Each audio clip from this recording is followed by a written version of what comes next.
audio jungle.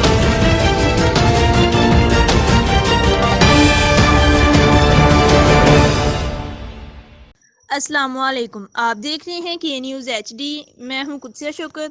خبر شامل کرتے ہیں لاہور سے۔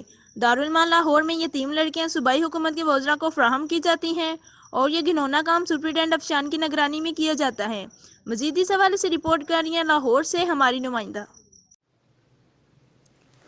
جی بالکل، دارالامان لاہور میں یتیم لڑکیاں صوبائی حکومت کے وزراء کو فراہم کی جاتی ہیں اور یہ گھناؤنا کام سپرنٹینڈنٹ افشاں کی نگرانی میں کیا جاتا ہے۔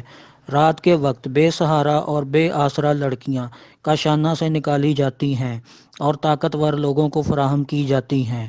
یہ انکشافات دارالامان کاشانہ لاہور کے متعلق ایک خاتون نے کیے۔ خوفزدہ اور ڈری سہمی لڑکی نے اپنے ویڈیو پیغام میں کہا ہے کہ میرے احتجاج اور شکایت پر طاقتور لوگوں نے مجھے راستے سے ہٹانے کی کوشش شروع کر دی ہے۔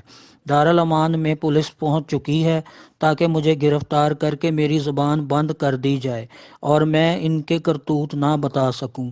لڑکی کا کہنا تھا کہ کاشانہ کا مرکزی دروازہ توڑ دیا گیا ہے اور مجھے نہیں پتا کہ میرے ساتھ اب کیا ہوگا۔ جی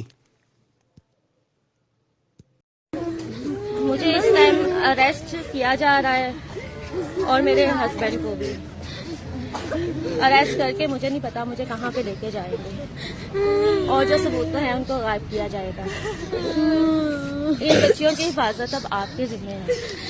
میں نے